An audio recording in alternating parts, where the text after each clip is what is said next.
상속 포기했으니 이제 끝이다? 한정 승인했으니 더 이상 걱정 없다? 이렇게 생각하고 계시다면 큰일 납니다. 갑자기 소장을 받고 재산을 뺏길 수도 있다는 사실 알고 계셨나요? 오늘은 상속 포기와 한정 승인을 했음에도 불구하고 소송을 당할 수 있는 이유와 그 해결책을 알려드리겠습니다. 끝까지 시청하셔서 억울한 피해를 막아보세요.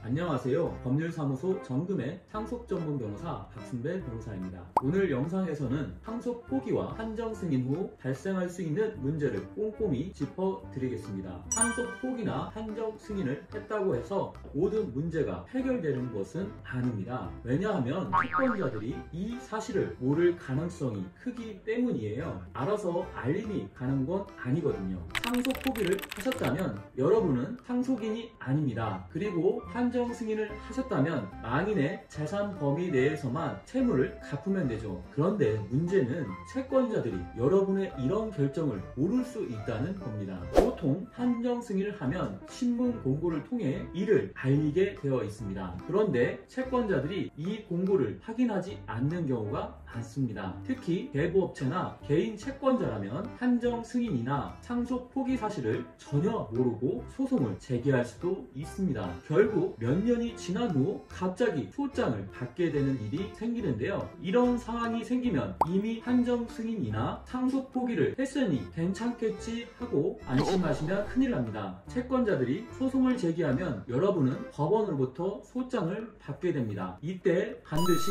30일 이내에 답변서를 제출해야 합니다. 왜냐하면 답변서를 제출하지 않으면 무변론 원고 승소 판결이 내려질 수 있기 때문입니다. 무변론 판결이 내려지면 채권자들이 여러분의 재산에 대해 압류를 걸 수 있습니다. 즉 상속 포기나 한정 승인을 했더라도 적절하게 대응하지 않으면 여러분의 재산을 지킬 수 없게 될 수도 있습니다. 그러니 소장을 받으셨다면 반드시 답변서를 작성해 기한 내에 제출하셔야 합니다. 이 30일이 정말 중요합니다. 그렇다면 이런 상황에서 어떻게 대응해야 할까요? 상속 포기와 한정 승인 각각의 경우를 나누어 살펴보겠습니다. 먼저 상속 포기를 하신 분들은 간단합니다. 법원에 상속 포기 결정문만 제출하시면 됩니다. 이 결정문을 제출하면 여러분은 상속인이 아니기 때문에 소송 당사자 적격이 없어집니다. 하지만 한정 승인을 하신 분들은 답변서를 작성해 제출해야 합니다. 왜냐하면 한정 승인은 상속인의 지위를 유지한 상태에서 망인의 재산 한도 내에서만 채무를 갚도록 정해진 절차이기 때문입니다. 답변서는 이렇게 작성하시면 됩니다. 첫째, 사건 번호와 원고, 피고의 이름을 적으세요. 둘째, 피고는 한정 승인 결정을 언제 받았는지 구체적으로 적으세요. 셋째, 망인의 재산 한도 내에서만 채무를 갚아야 한다는 점을 명확히 기재하세요. 작성한 답변서는 우편으로 법원에 송부하거나 전자소송 사이트를 통해 제출하시면 됩니다. 전자소송은 간편하게 처리할 수 있는 방법이니 참고하세요. 오늘 내용을 정리해 보겠습니다. 첫째, 상속 포기를 하신 분들은 결정문만 법원에 제출하시면 됩니다. 둘째, 한정 승인을 하신 분들은 결정문과 함께 답변서를 꼭 제출하세요. 셋째, 소장을 받으셨다면 30일 이내에 답변서를 제출해야 무변론 판결로 인해 재산이 압류되는 것을 막을 수 있습니다. 넷째, 답변서에는 한정 승인 결정을 받았다는 점과 변제 범위가 망인의 재산 한도로 제한된다는 내용을 반드시 포함하세요. 상속 포기와 한정 승인은 결코 끝이 아닙니다. 적절한 대응이 없으면 채권자들에게 여러분의 재산을 빼앗길 수 있다는 점 꼭 기억하세요. 오늘 영상이 도움이 되셨다면 구독과 좋아요 꼭 눌러주세요. 앞으로도 상속과 관련된 문제를 쉽게 풀어드리는 영상으로 찾아뵙겠습니다. 알림 설정도 잊지 말아주세요. 감사합니다.